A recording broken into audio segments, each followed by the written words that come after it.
President Bola Tinubu on Thursday signed the 4 tax reform bills into law at the presidential villa. Tinubu said the tax reforms are aimed at relieving low-income earners, small businesses and families. He said the 4 bills, the Nigeria Tax Bill, Fair Taxation, Nigeria Tax Administration Bill, Nigeria Revenue Service Establishment Bill, and the Joint Revenue Board Establishment Bill will unify the country's fragmented tax system. The presidency asserts that the laws will also eliminate wasteful duplications, reduce red tape, restore investor confidence and trust, and promote transparency, including coordination at all levels. Well, joining us now to discuss this is Olufemi Babem, who is a partner, Consumer Industrial Market Tax Group of KPMG in Nigeria. Olufemi, good evening to you. While we expect Olufemi's response, we also have a tax lawyer and a consultant, Evans Ufeli. Evans, it's nice to have you join us on the news. Very well. Good evening.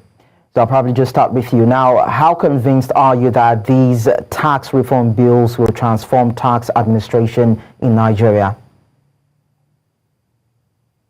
Yeah, it is expected that it will transform tax administration in Nigeria, given the outlook and the overview of the new law. First, it's going to set out new parameters.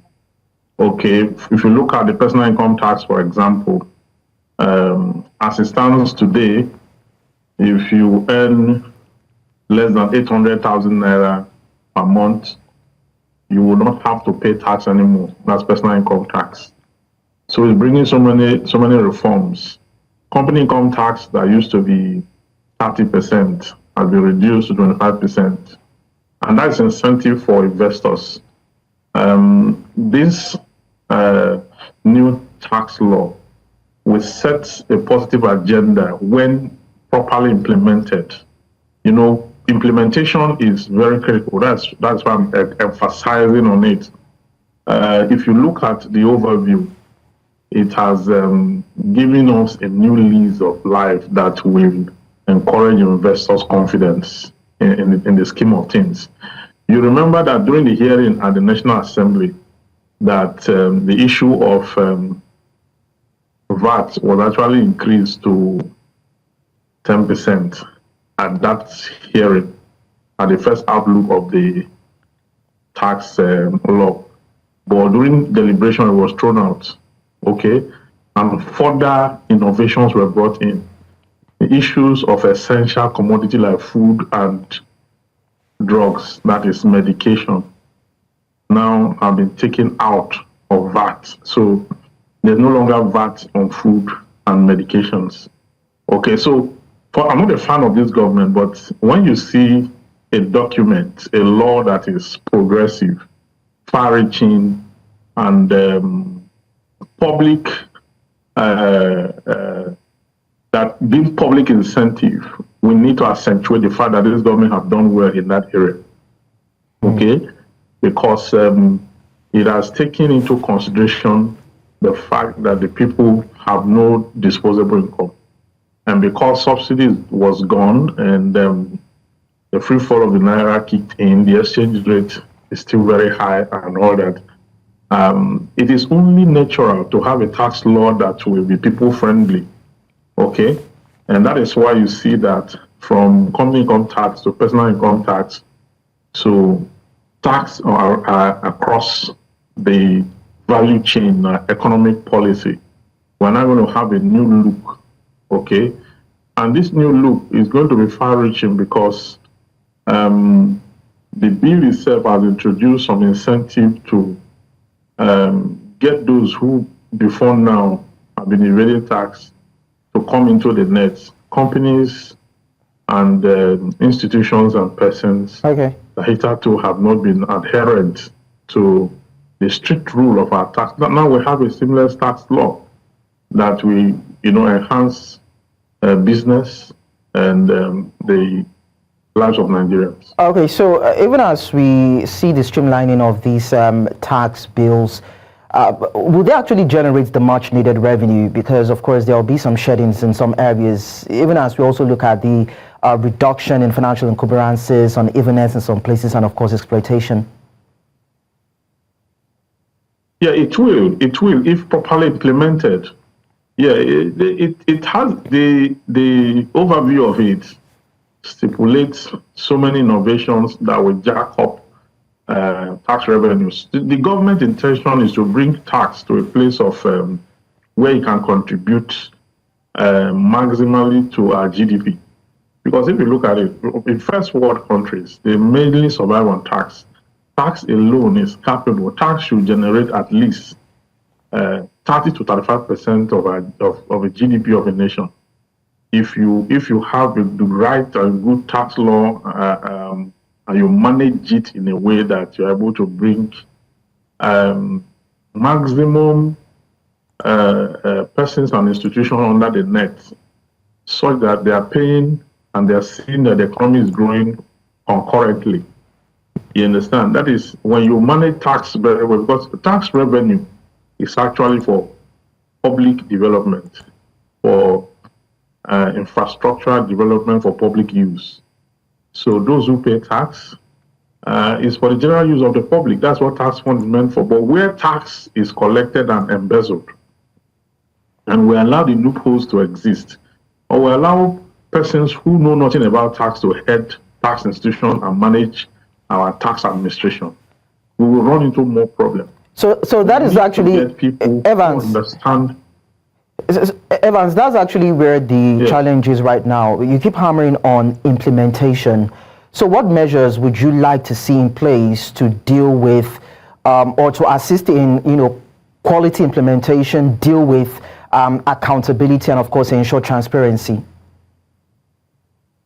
Yeah, I would like to look more on the area of automation, using technology to collect the revenues, and such that we have less of human engagement that will lead to widespread corruption and leakages.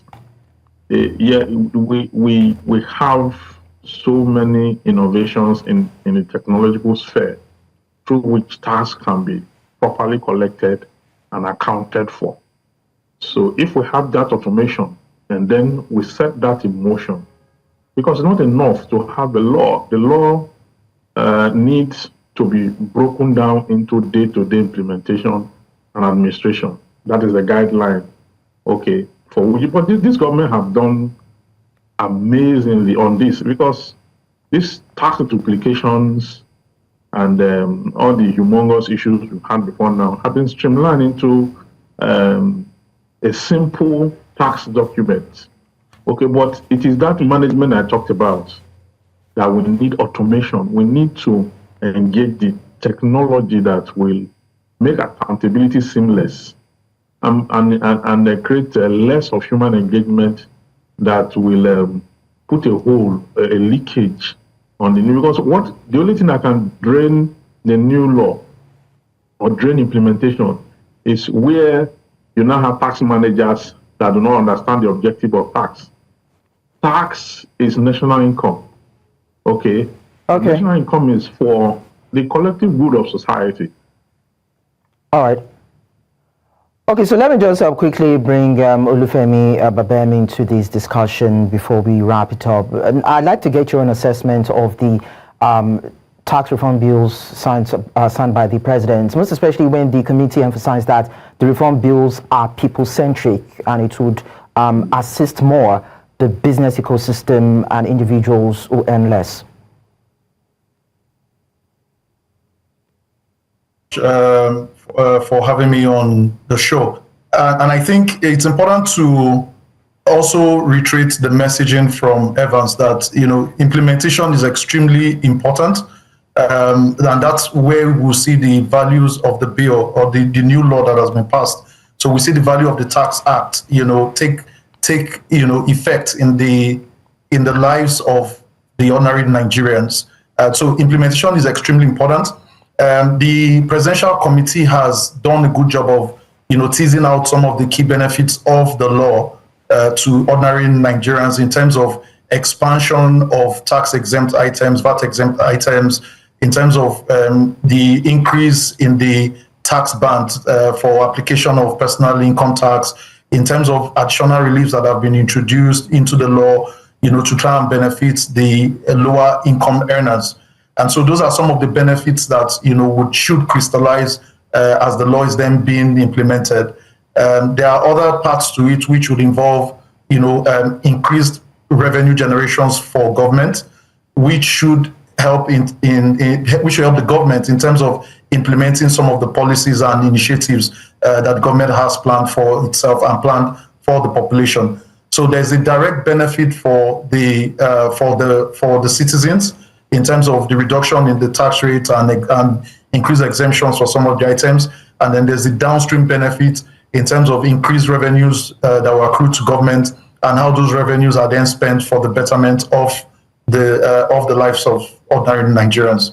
Yeah, so talking about the benefits and the sharing, the distribution of the benefits, most especially the accruals, the revenue. Now, is the VAT revenue sharing formula, that is the 60% to states of consumption, 20% based on population, and 20% equity, equally shared rather, inherently biased towards southern states, as claimed by the northern governors a couple of months ago?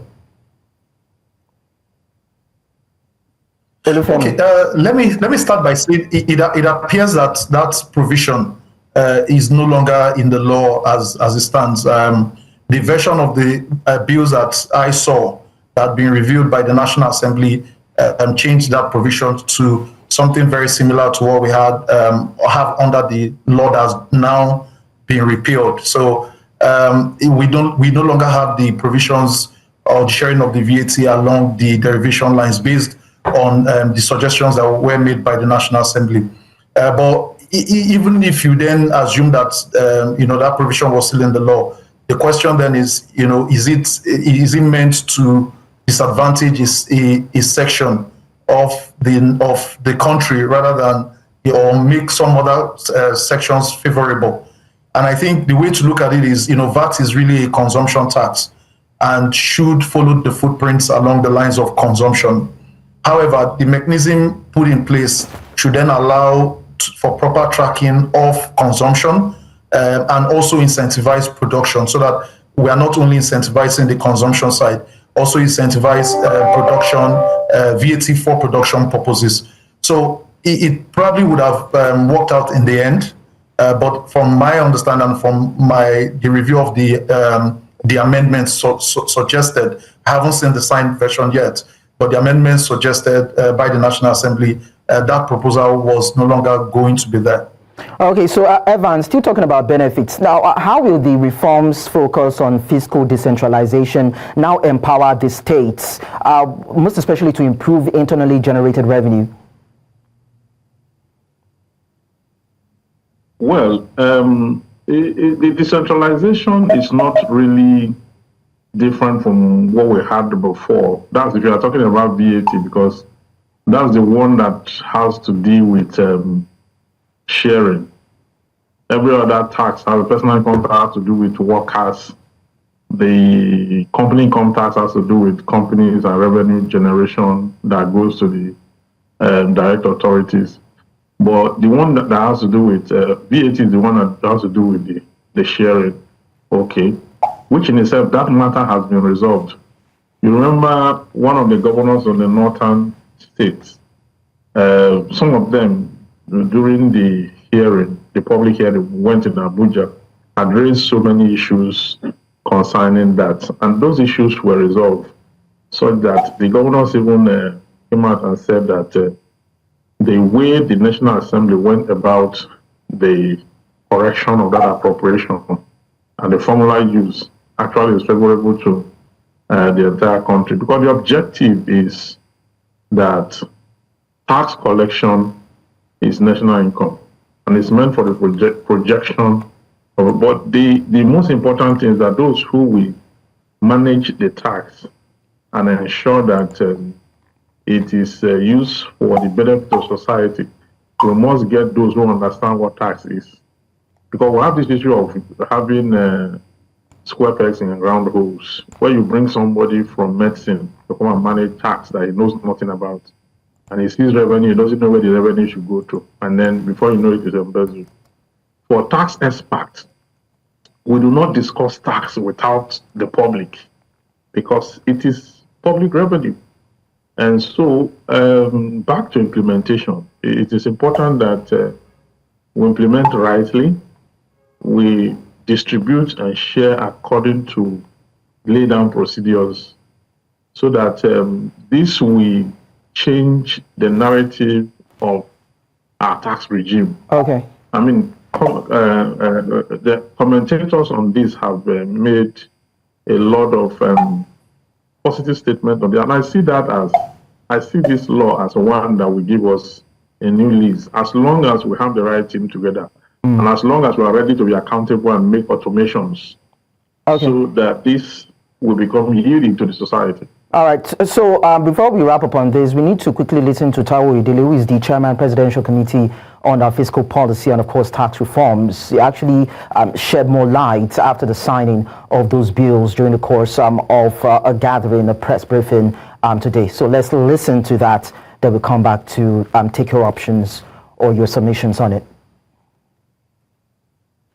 Reforms are not about raising more taxes. I think people get it wrong. A lot of people, including analysts and commentators, will say, oh, where are they going to get the more taxes from? Nigerians are poor. This is exactly trying to relieve people of the burden of taxes. These tax laws, they are now laws, are pro-poor in particular. More than 1/3 of workers in both the private and public sector will now be exempted completely from PAYE. They will not have to pay personal income tax. Small businesses, over 90% of small and micro nano businesses will no longer have to worry about paying corporate income tax or charging VAT or even deducting withholding tax or paying PAYE for their employees. What this means is that there will be more money in the hands of the ordinary Nigerian to take care of their daily needs. Of course, that is Taiwo Oyedele, rather, sharing his thoughts as regards the tax reform bill. So I'd like to take your closing shots in response to what he said. I'll start with Olufemi. How would you rate these tax reform bills based on what Taiwo said? Again, like I mentioned earlier, the bills really, as Taiwo summarized, has introduced a number of provisions that are beneficial for the low-income earners in Nigeria. So whether as companies or as individuals, there are certain exemptions that really would take away some of the obligations that category of businesses or individuals currently have. And so in that light, it's beneficial, right? We then have to look at the big picture in terms of how would this then impact government's revenue eventually, how would it impact, transactions with other corporate entities, and then have that holistic view of it. But he's right in the summary, in terms of the direct summaries made, there's a direct impact it will have on low-income earners and for small businesses. I think it's important for me to add here that the passage of the bills or the bills into law is a very welcome development because it actually it's meant to transform our tax administration and transform the way tax is actually processed locally here in Nigeria. So it puts us on the same pedestal as many of the advanced countries in terms of tax administration, and should then create that balance where it would attract foreign investment with some of the incentives that will be provided, and yet have a multiplier effect on other sectors of the economy, including job creation and some of the other indices that we see. Okay, so Evans, in terms of even spread, how do you see it, most especially for less developed regions and the developing regions? How well would it help? Yeah, one of the highlights of this law, on this act, is that it has given those who own small businesses a lease, of life in terms of its provision. Like small and medium-scale businesses, for example, if you are not making up to 50 million naira a year, you are exempted completely. You understand?